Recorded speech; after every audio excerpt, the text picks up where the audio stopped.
Okay, hello everyone. So today I'll be talking about this Zoom fax modem. I used this Zoom fax modem back in I think it was 96 or 97. I don't really remember, but I still have the receipt for it. So let me check when I bought this. Should have the date on it. Oh, 1997. I bought it on March 23rd of 1997 for $143.94 with tax.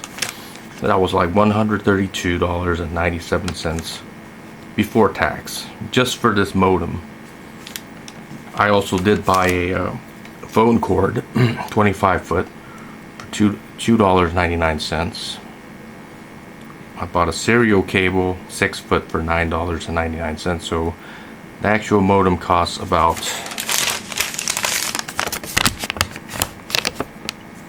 $119.99. As you can see, that's a 25 foot phone cable, RJ11 phone cable, $2.99. That's the serial cable, 6 foot, for $9.99. So altogether it comes out to $143.94. I bought it back in 97 and I used it for AOL, and I still have the original documents which came with it. Everything, the box, I just preserved it pretty good. This is a manual for it. It came with driver software. The manual. Pretty sure I have the driver somewhere. Let me try to find it. Where I put all my floppy disks.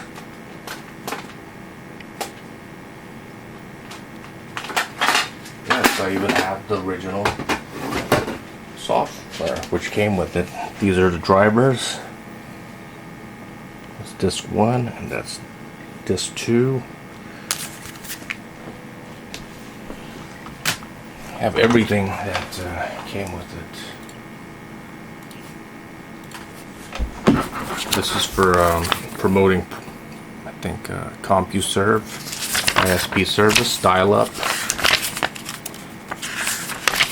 But I had AOL back then because it was easy to use. Had a very user-friendly interface. I never sent my registration form. Simply didn't care about it. Don't know what that is. Physical specifications. Okay, that's for the power supply for the unit. It's 9 volt, 300 milliamps. For the 14.4 for the V.34, I think that's the one that I have. It's 9 volts, 6 milliamps. Okay, that's the power supply. In case the power supply dies, I can find another one. Zoom tech support.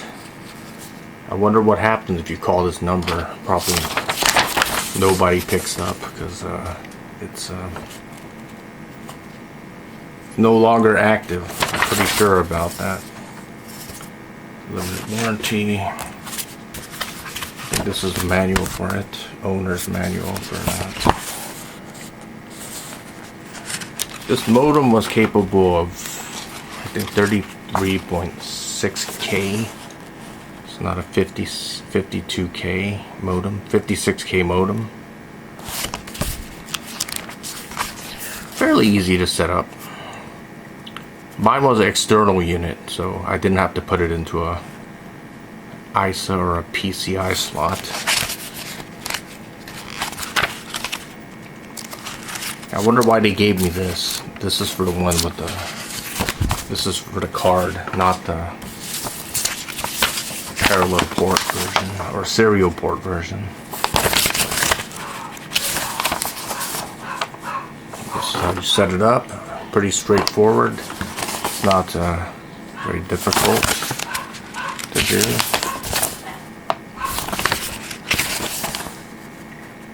Dogs barking. Okay. It was pretty easy to set up. All you have to do is you needed to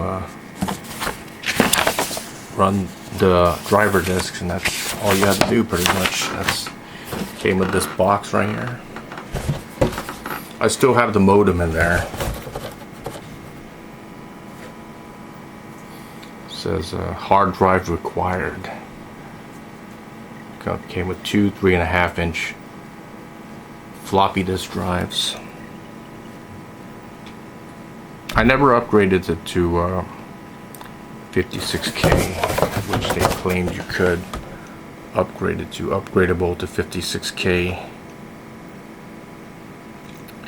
I just used it at 33.6K. It says made in the USA. I don't, maybe it was assembled here, but parts might have been sent. Parts might have come from another country, so this is the thing that it came in. Here's the modem itself. It's pretty old. You just turn it on like that. As you can see, you have a serial port. I didn't have a serial cable, so I had to buy it for about $10, as you saw in that receipt. That receipt is pretty faded. So you put the power supply in there. And this is the power supply I came with. It says 12 volt, 18 watts. Output is 9 volt, 6 amp. So this is 120 volt, 18 watt. This is the power supply that I came with to get it to work. It's fairly easy to set up. You just put the power cord in there. So, and you just put the serial cable in your motherboard. And this is the cable, the phone cable that goes into your phone. And this is the phone line cable, which is from the wall outlet. And then you connect this into your phone, so you could use your phone and your modem at the same time.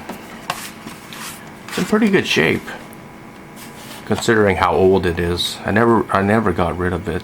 Actually, I couldn't, because when I stopped using it, this, everybody was starting to use broadband internet, like, what is it, Roadrunner broadband internet, and the various DSL internet services back in the late 1990s. And I used this first for AOL, and then I used it for NetZero, which was free internet, except there were some commercials that were posted on the top part of your screen or monitor. And NetZero was okay. I stopped using this back in 1999. I was still using dial-up in 1999, and around late 1999 got something called free DSL. Bought the modem. They charged like, I don't know, $200 or $300 for it, and then the service went out in like 6 months or something. And then after that I got Roadrunner internet, and I've been using that ever since, from 2000 to today.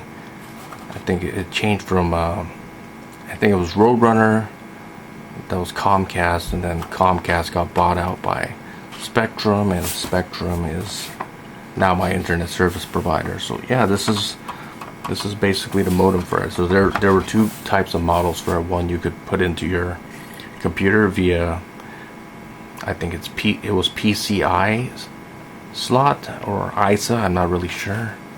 They were still using ISA back in 1996. They had ISA ports on motherboards. It might have been an ISA card. So anyways, that's it. So thanks for watching by Ace 1000KS 1975, signing out.